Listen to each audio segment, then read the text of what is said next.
프랑스 문명여행 제5강은 프랑스의 종교 개혁 그리고 전성시대에 대해서 이야기를 나누겠습니다. 자, 1500년경의 유럽의 지도입니다. 제가 지도를 이렇게 보여드린 건 오늘 프랑스를 주로 다루지만 이웃 나라들은 어떤 상황인가를 같이 이해하는 게 좋아서 그렇습니다. 유럽은 사실 하나의 나라가 하나의 역사로만 이루어지지 않거든요. 그 주변 나라의 관계 속에서 역사가 만들어지기 때문에 동일시대에 이웃 나라는 상황이 어땠는지를 이해하면 이런 어떤 특정 나라의 역사를 이해하는 도움이 많이 되거든요. 자, 그러면 1500년의 유럽을 잘 보시면 프랑스란 나라는 파란색으로 돼 있죠. 거의 현재 국경과 비슷하게 만들어져 있고 남쪽에 카스티아, 아라곤, 여기 스페인이죠. 스페인은 아직도 확실하게 스페인이란 나라가 안정해졌다. 이렇게 보시면 되고요. 영국은 잉글랜드, 스코틀랜드로 이렇게 나눠져 있다. 자, 동쪽에 자, 독일이라고 하는 나라는 사실상 없죠. 아직까지. 그리고 그 안에 수십 개의 작은 소국들로 여전히 분리가 되어 있다. 그런데 독일 동쪽에는 어느 정도 국가 형성이 돼 가고 있다. 보헤미아이라는 데가 있고요. 또 헝가리라는 데도 어느 정도 규모 있는 나라가 만들어지죠. 폴란드도 있고 아주 동쪽에는 오스만 투르크가 상당히 강력한 나라로 만들어졌다. 그 당시에 최강대국은 오스만 투르크였다라는 걸 알 수가 있죠. 서유럽 지역에서 확실한 나라 모습이 형성된 게 프랑스다라고 이해할 수 있겠죠. 그래서 프랑스 왕의 권력이 나라 전체에 미치게 되었다라고 이해할 수 있겠죠.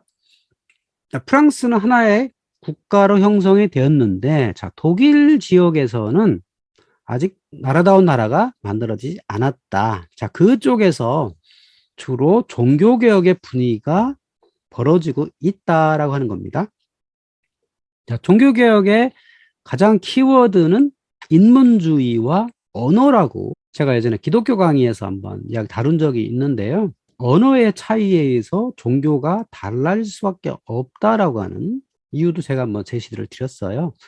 그 언어에 대한 게 변화의 시작은 뭐였냐면 잉글랜드의 존 위클리프가 영어로 성서를 번역한 것이고요. 이 번역이 왜 중요하냐면 그 전까지 4세기경에 탄생한 라틴어 성서는 절대 불가침의 영역이었어요. 그러니까 교황이 라틴어는 신의 언어다라고 해가지고 다른 말로 설교하는 걸 절대 금했단 말이에요. 이렇게 절대적인 라틴어의 영향력을 이렇게 무너뜨리는 게 자국의 언어라고 하는 거죠. 영어 성서 번역이 1382년에 이루어졌고 그거에 영향을 받아서 보헤미아의 얀 후스라고 하는 설교가가 보헤미아어로 설교를 하고 성서를 번역을 하게 됩니다. 남프랑스 지역의 프로방스인들은 프랑스어로 성서를 번역을 하게 되고요. 자연스럽게 독일 중북부 지방에서는 마르틴 루터라고 하는 사람이 독일어 성서를 번역을 하게 되죠. 왜 이런 언어 번역이 중요하게 되냐면 교회에서 설교를 하는데 사제가 라틴어로 설교를 하잖아요. 근데 로마 시대까지 아니면 중세 초기까지는 어느 정도 라틴어가 이해가 됐겠지만 중세를 지나면서 민중들은 라틴어를 전혀 이해하지 못하게 된 거예요. 그러니까 사제와 민중 간의 거리가 상당히 멀죠. 그러니까 그냥 설교를 하긴 하는데 그냥 웅웅거리는 소리밖에 없었다라고 하는 겁니다. 이거를 이제 지역의 사람들은 뭔가 개선이 필요하다. 그래서 이렇게 지역의 언어로 번역을 하게 된 거고요. 결국은 라틴어 대신 자국어의 설교 또 번역이 개혁 요구의 기폭제가 됐다라고 하는 겁니다. 물론 이런 언어의 번역 이전에 다른 종파들이 탄생을 했어요. 왜냐하면 이 그리스도교라는 건 여러 종파 간의 이단 간의 싸움에 걸쳐서 이렇게 만들어졌거든요. 끊임없이 이단이 등장할 수밖에 없는 상황이기도 합니다. 그래서 12세기, 13세기에 이미 프랑스 남부에서 알비파라는 사람들이 등장을 했고요. 이 사람들은 이제 마니교, 조로아스터교에서 분리된 마니교의 영향을 받아서 이원론 이런 것들이 끊임없이 등장을 했죠. 종교라는 건 정치를 벗어날 수가 없거든요. 그러니까 정치, 헤게모니, 권력 이런 것들이 다 있어서 여기에 이단이 나오는 가장 큰 이유는 교황권, 로마에 있는 로마 주교에 대한 권력에 대한 인정 이런 것 때문에 많이 나오는 거고요. 또 삼위일체라는 것이 그리스도교의 가장 중요한 가치이면서도 가장 이해하기 어려운 교리 중에 하나거든요. 이제 그러다 보니까 여기에 있는 반발이 끊임없이 나오게 되죠. 그렇다면 또 교황은 이들을 그걸 두고 볼 수가 없잖아요. 그러니까 이 당시에 이미 알비 십자군이라는 걸 조성을 해가지고 토벌 군대를 보내게 되고요.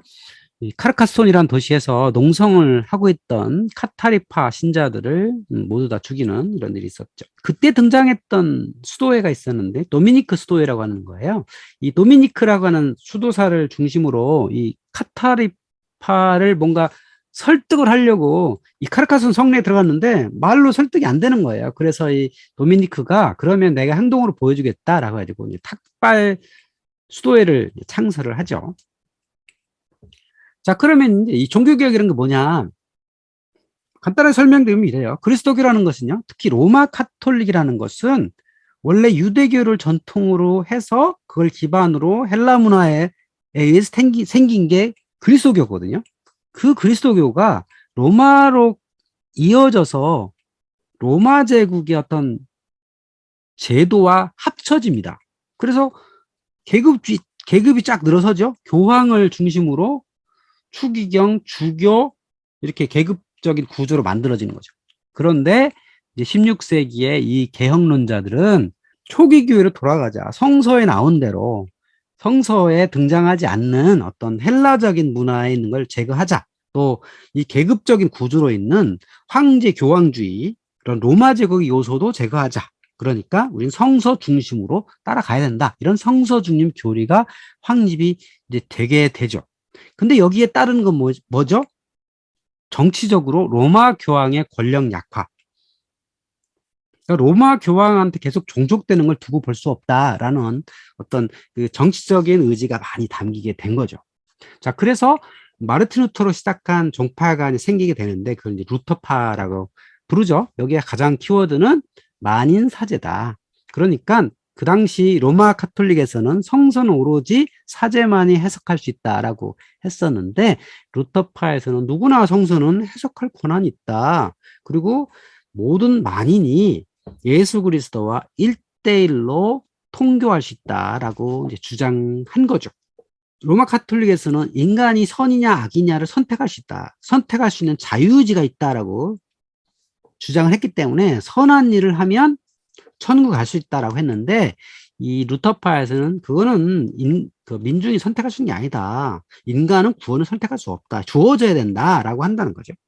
그러니까 행위를 해봐야 열심히 선한 일을 한다고 해서 믿음이 주어지는 건 아니다라고 하는 거죠.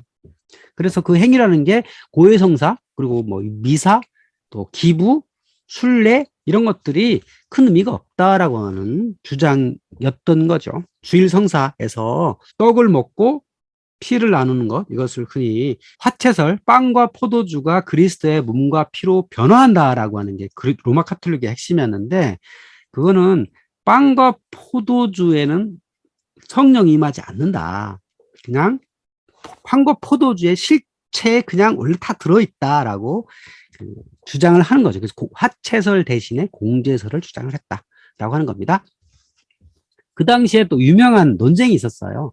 에라스무스라고 하는 네덜란드 인문주의 학자가 있었죠. 이 사람은 개혁주의 카톨릭파였는데 이 사람은 헬라어 성서를 주로 많이 연구를 해가지고 카톨릭에 대해서 비판을 하지만 그 안에서 개혁이 필요하다라고 했던 거고요. 이 사람은 앞에서 이제 개인이 선택할 수 있다. 자유의지를 주로 얘기했는데 루터는 카톨릭이 정말 문제가 있으니까 구조를 바꿔야 된다라고 개혁이 돼야 된다라고 주장을 했던 거죠. 그래서 이 사람 주장은 건 너의 의지였다. 라고 하는 겁니다. 자, 루터는 중북부 독일 지역에서 이런 개혁을 주장을 해가지고 루터파가 그 중심으로 탄생을 했는데 스위스와 남프랑스 지역에서 이런 다른 개혁파가 등장을 하기 시작했는데 츠빙글이라는 사람부터죠. 이 사람은 1523년에 쥐리히에서 전례개혁을 이끌었고요. 또 교회에 있는 그림, 조각, 오르간 같은 거를 철거합니다. 이게 우상숭배라는 거죠. 교회에 있는 수많은 조각과 그림 자체도 이거는 우상이 될 수 있다. 그래서 이런 것들을 철거해야 된다라고 하는 거고 지금 교회가 가장 타락한 이유가 뭐냐. 성직자들이 그걸 지키기 어려운 독신주의를 하기 때문이다. 그러니까 결혼을 해야 된다. 가정을 이루어야 된다라는 것들을 이제 강조를 하게 되죠. 그래서 교회한테 주어지는 권위는 오로지 성서에 있다라고 이제 합니다. 그래서 빵과 포도주의 그리스도의 몸과 피가 실제로 존재하지 않는다라고 주장을 하면서 사람들을 끌어모았죠.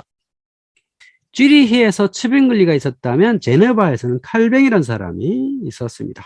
자, 이 사람도 파리에서 가톨릭 개혁의 개혁운동에 참여를 했다가 제네바로 가가지고 여기서는 아예 새로운 교회를 수립을 했습니다.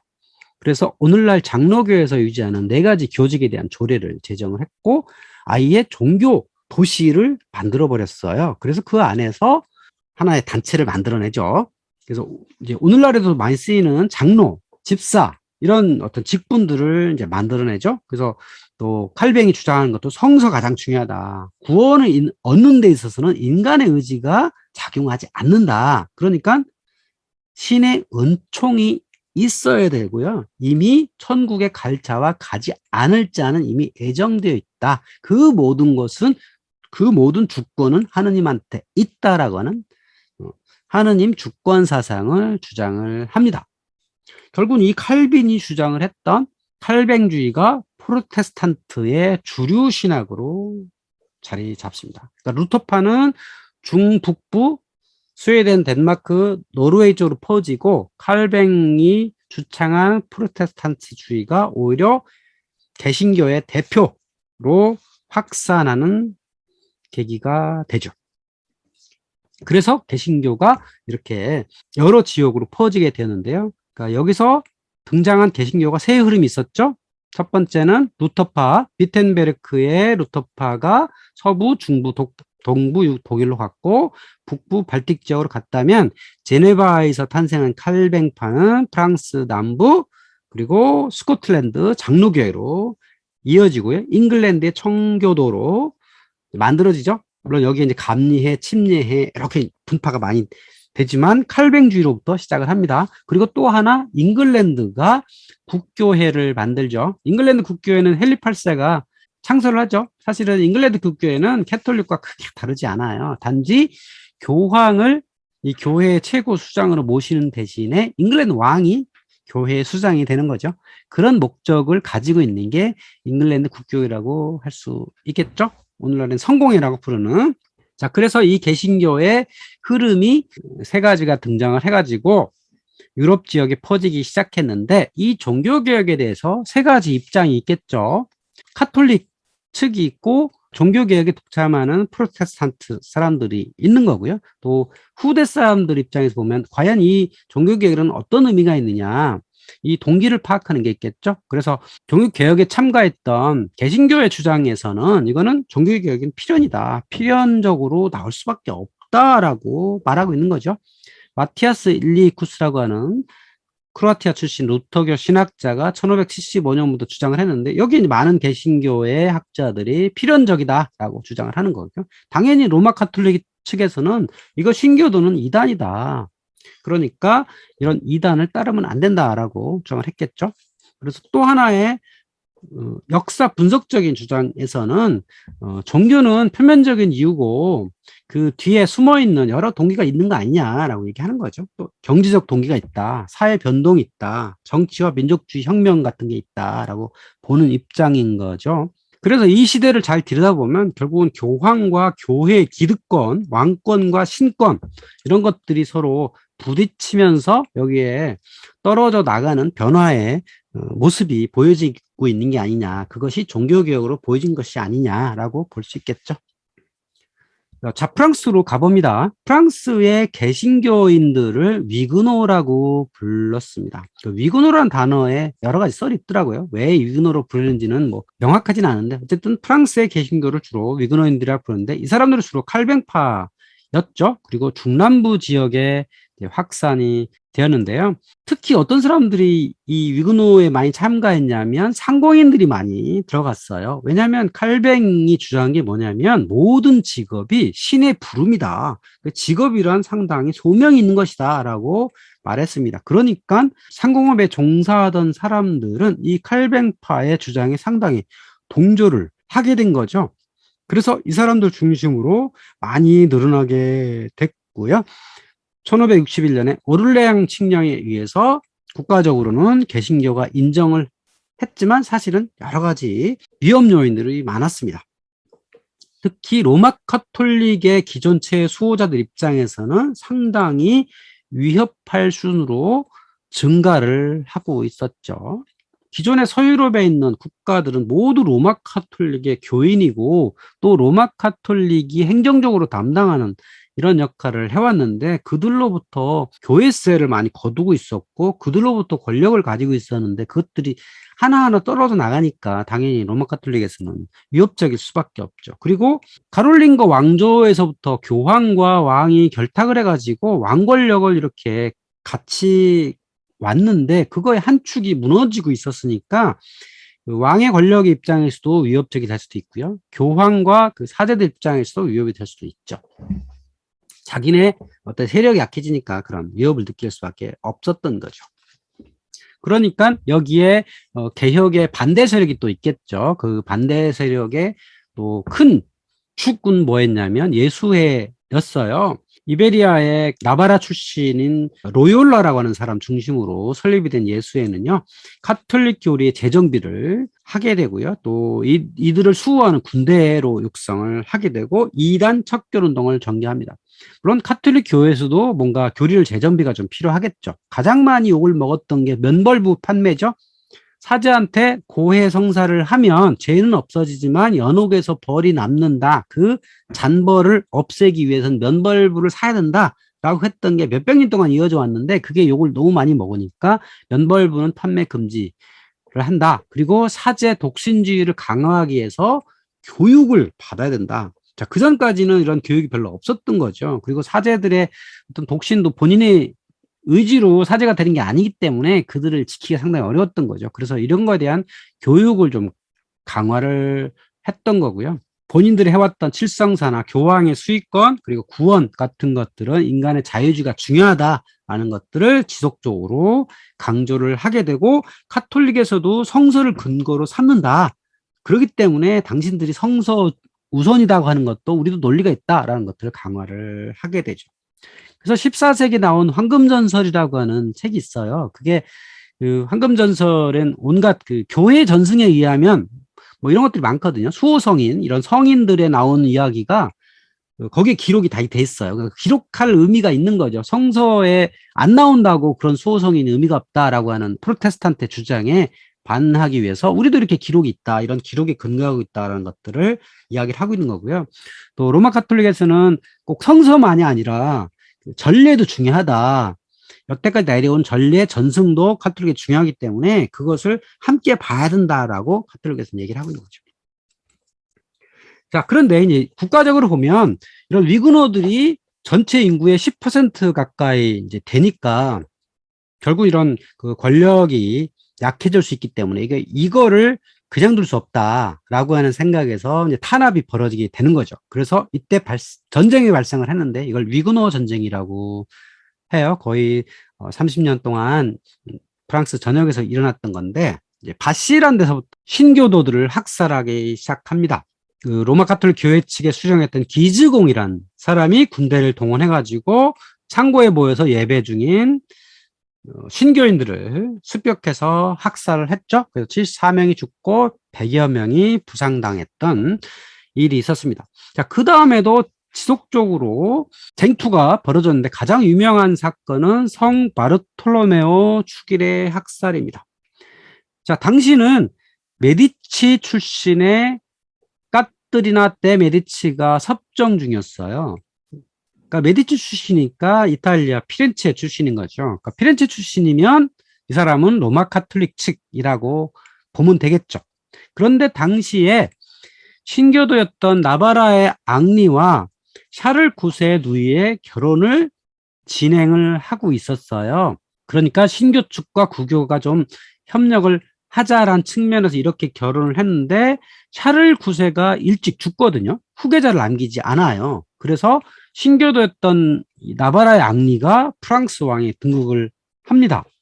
근데 이 왕리가 등극하기 직전에 이 까뜨리나가 기즈가의 사람들 중심으로 이 성 바르톨로메오 축일에 모였던 신교도들을 죽이자라고 하는 모의를 했던 거죠. 1572년 8월 24일 날부터 10월 말까지 신교도들을 계속 죽이게 됩니다.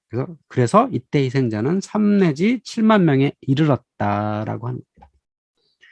그러니까 종교개혁이 일어난 때부터 거의 19세기까지 유럽에는 신교와 구교 간의 치열한 싸움이 있었어요.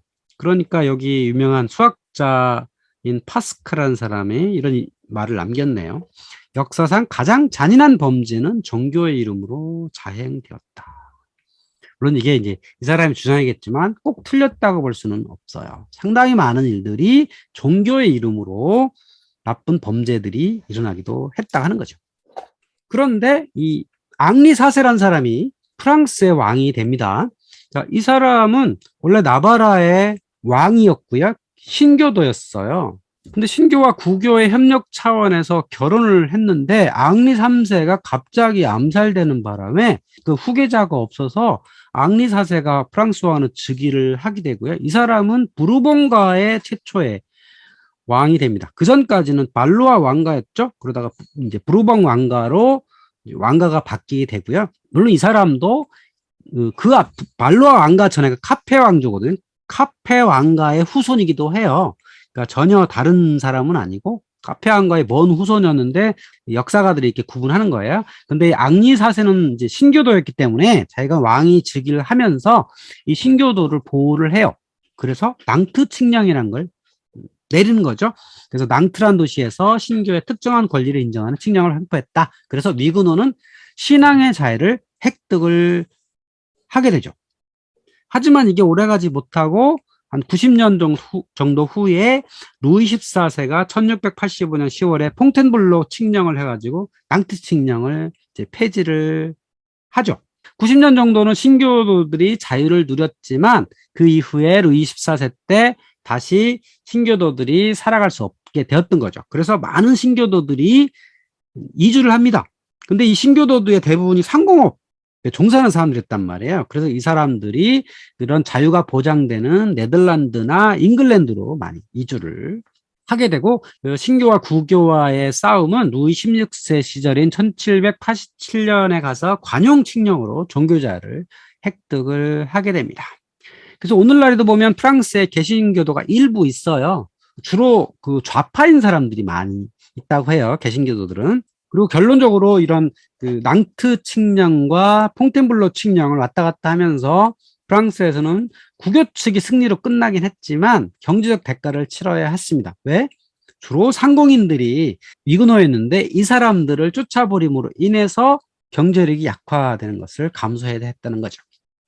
스페인에서도 그랬죠. 스페인에서도 그라나다 칙령으로 유대인과 무어인을 쫓아냈고 그 이후에도 끊임없이 유대인들을 해외로 쫓아냈기 때문에 유대인들이 갖고 있었던 경제력 그런 것들이 상당히 손해볼 수밖에 없었다라고 하는 겁니다.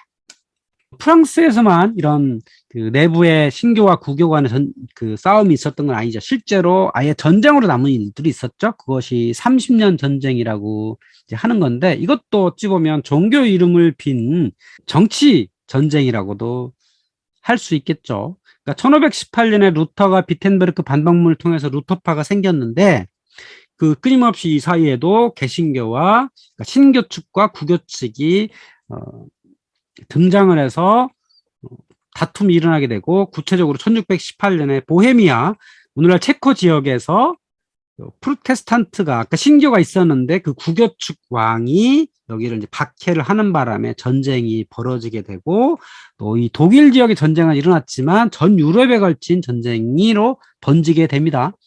그러니까 초기에는 구교 측이 좀 앞서 있었다가 스웨덴이 북쪽에 참가를 해가지고 신교 측이 방어를 했고 결정적으로는 강대국 프랑스가 신교 측을 지원함으로써 전쟁이 종결됩니다.